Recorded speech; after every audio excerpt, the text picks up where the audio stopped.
What is the first seal in Revelation of the Holy Bible? In the book of Revelation in the New Testament of the Bible, the opening of the 7 seals is one of the primary visions given to John. These seals are opened by the Lamb, understood to be Jesus Christ, and with each seal's breaking, a new event or series of events is set into motion. The first seal is described in Revelation 6 verses 1 to 2. Now I watched when the Lamb opened one of the 7 seals, and I heard one of the 4 living creatures say with a voice like thunder, "Come." And I looked, and behold, a white horse. And its rider had a bow, and a crown was given to him, and he came out conquering, and to conquer. The rider on the white horse is often interpreted in various ways. Conquest. Some see the rider as representing conquest because of the bow and the crown, and the fact that he came out conquering, and to conquer. Christ. Some early church fathers and other theologians have seen the rider as a representation of Christ, who goes forth to conquer the hearts of people through the gospel. The Antichrist. Some modern interpretations, especially among those who hold to a futurist view of Revelation, see the rider as the Antichrist, who will come to deceive many and gain dominion over the world before the second coming of Christ. It's important to note that the book of Revelation is one of the most symbolically dense and debated books of the Bible. Its imagery and prophecies have been interpreted in various ways throughout Christian history, including preterist, events already happened, historicist, events happening throughout history, futurist, events yet to happen, and spiritual or idealist, symbolic events representing the ongoing struggle between good and evil, perspectives.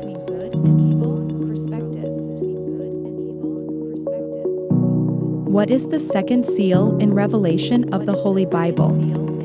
The second seal in the book of Revelation is described in Revelation 6 verses 3 to 4. When he opened a second seal, I heard the second living creature saying, "Come and see." Another horse, fiery red, went out. And it was granted to the one who sat on it to take peace from the earth, and that people should kill one another, and there was given to him a great sword. The breaking of the second seal and the emergence of the rider on the red horse is commonly interpreted as representing war or conflict. The fact that this rider is given the power to take peace from the earth, and that people should kill one another, reinforces this interpretation. The great sword further emphasizes the violent nature of this seal. As with all symbols in Revelation, interpretations can vary based on theological perspectives and traditions. However, the general consensus for the second seal is that it symbolizes widespread warfare or conflict. What is the third seal in Revelation of the Holy Bible? The third seal in the book of Revelation is described in Revelation 6 verses 5 to 6. When he opened the third seal, I heard the third living creature say, "Come and see." So I looked, and behold, a black horse, and he who sat on it had a pair of scales in his hand. And I heard a voice in the midst of the 4 living creatures saying, "A quart of wheat for a denarius, and 3 quarts of barley for a denarius, and do not harm the oil and the wine." The rider on the black horse with scales is commonly interpreted as representing famine or economic hardship. The mention of the prices for wheat and barley suggests scarcity, as a denarius was typically a day's wage. Thus, the imagery implies that a day's wage would only buy a small amount of food, indicating severe economic distress or famine conditions. The instruction, "Do not harm the oil and the wine," is a bit more enigmatic, but some interpretations suggest it means that luxury items or items for the wealthy remain untouched, indicating a disparity in the economic suffering. As with other symbols in Revelation, interpretations can vary, but the prevailing theme for the third seal is scarcity, famine, or economic hardship. What is the fourth seal in Revelation of the Holy Bible? The fourth seal in the book of Revelation is described in Revelation 6 verses 7 to 8. When he opened the fourth seal, I heard the voice of the fourth living creature saying, "Come and see." So I looked, and behold, a pale horse. And the name of him who sat on it was Death, and Hades followed with him. And power was given to them over a fourth of the earth, to kill with sword, with hunger, with death, and by the beasts of the earth. The rider on the pale horse is explicitly named as Death, and Hades, the realm of the dead, follows him. This seal is commonly interpreted as representing widespread death and mortality. The various means by which death is dispensed, sword, hunger, death, and beasts, suggest that this mortality comes in various forms, both violent and natural. The fourth seal, with its imagery of death and the grave, emphasizes the catastrophic nature of the events described in Revelation. As with all symbols in this book, interpretations can vary based on theological perspectives and traditions, but the general consensus for the fourth seal is that it symbolizes widespread death and devastation. What is the fifth seal in Revelation of the Holy Bible? The fifth seal in the book of Revelation is described in Revelation 6 verses 9 to 11. When he opened the fifth seal, I saw under the altar the souls of those who had been slain for the word of God and for the testimony which they held. And they cried with a loud voice, saying, How long, O Lord, holy and true, until you judge and avenge our blood on those who dwell on the earth? Then a white robe was given to each of them, and it was said to them that they should rest a little while longer, until both the number of their fellow servants and their brethren, who would be killed as they were, was completed. The fifth seal reveals the souls of martyrs, those who were killed because of their faithfulness to the word of God and their testimony. Their cry for justice and vengeance highlights the persecution and suffering they endured. The giving of white robes to these martyrs symbolizes their righteousness and the promise of their eventual vindication. The instruction for them to rest a little while longer indicates that more believers will face martyrdom before the final judgment and vindication occur. Unlike the first four seals, which involve dramatic earthly events and calamities, the fifth seal focuses on the heavenly response to the persecution of believers and the promise of their eventual reward and vindication. What is the sixth seal in Revelation of the Holy Bible? The sixth seal in the book of Revelation is described in Revelation 6 verses 12 to 17. I looked when he opened the sixth seal, and behold, there was a great earthquake, and the sun became black as sackcloth of hair, and the moon became like blood. And the stars of heaven fell to the earth, as a fig tree drops its late figs when it is shaken by a mighty wind. Then the sky receded as a scroll when it is rolled up, and every mountain and island was moved out of its place.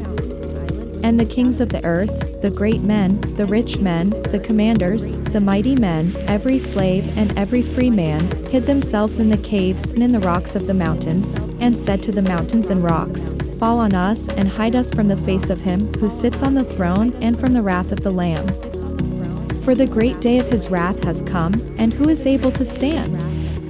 The opening of the sixth seal introduces a series of cataclysmic cosmic and earthly events. These include a great earthquake. This signifies upheaval and turmoil on the earth. Cosmic disturbances, the sun turning black and the moon turning blood red, are apocalyptic signs often associated with the end times in biblical prophecy. Stars falling from the sky. This further emphasizes the cosmic disruption and chaos. The sky receding, the imagery of the sky rolling up like a scroll adds to the sense of a collapsing universe. Mountains and islands moving, this signifies a massive geological upheaval. The reaction of humanity, from kings to slaves, underscores the terror and desperation of the moment. People seek to hide from the wrath of God and the Lamb, Jesus Christ. The rhetorical question, who is able to stand, emphasizes the inescapable and overwhelming nature of this divine judgment. The sixth seal, with its dramatic cosmic and earthly disturbances, signifies the impending final judgment and the wrath of God. What is the seventh seal in Revelation of the Holy Bible? The seventh seal in the book of Revelation is introduced in Revelation 8 verses 1 to 5. When he opened the seventh seal, there was silence in heaven for about half an hour. And I saw the 7 angels who stand before God, and to them were given 7 trumpets. Then another angel, having a golden censer, came and stood at the altar. He was given much incense, that he should offer it with the prayers of all the saints upon the golden altar which was before the throne. And the smoke of the incense, with the prayers of the saints, ascended before God from the angel's hand. Then the angel took the censer, filled it with fire from the altar, and threw it to the earth. And there were noises, thunderings, lightnings, and an earthquake. The opening of the 7th seal is marked by a profound silence in heaven, which contrasts sharply with the dramatic events of the previous seals. This silence can be seen as a moment of anticipation or a solemn pause before the next series of judgments. Following this silence, 7 angels are given 7 trumpets, which will announce further judgments upon the earth. Before these trumpet judgments begin, another angel offers incense along with the prayers of the saints, believers, at the altar before God. This act emphasizes the connection between the prayers of God's people and the coming judgments. The angel then takes fire from the altar and hurls it to the earth, resulting in noises, thunderings, lightnings, and an earthquake, signaling the commencement of the trumpet judgments. The 7th seal essentially serves as a transition from the seal judgments to the trumpet judgments, which are described in the subsequent chapters of Revelation. The sequence continues to unfold with increasing intensity as the narrative progresses through the book. When will the rapture and tribulation to the final war between good and evil? The concepts of the rapture, tribulation, and the final war between good and evil are primarily derived from Christian eschatology, particularly from interpretations of the New Testament, especially the books of Thessalonians and Revelation. However, it's important to note that interpretations of these events and their timing vary widely among Christian denominations and theologians. The rapture. This is the belief that before the period of the tribulation, Jesus will return to take away, or rapture, his followers from the earth. Those who believe in a pre-tribulation rapture think this will happen before the tribulation begins. Others believe in a mid-tribulation or post-tribulation rapture, suggesting that believers will be taken up in the middle of the tribulation or after it has concluded. The tribulation. This is a future period of 7 years, during which the world will experience unparalleled suffering and calamity. It's believed by many that during this time, the Antichrist will rise to power and will persecute believers.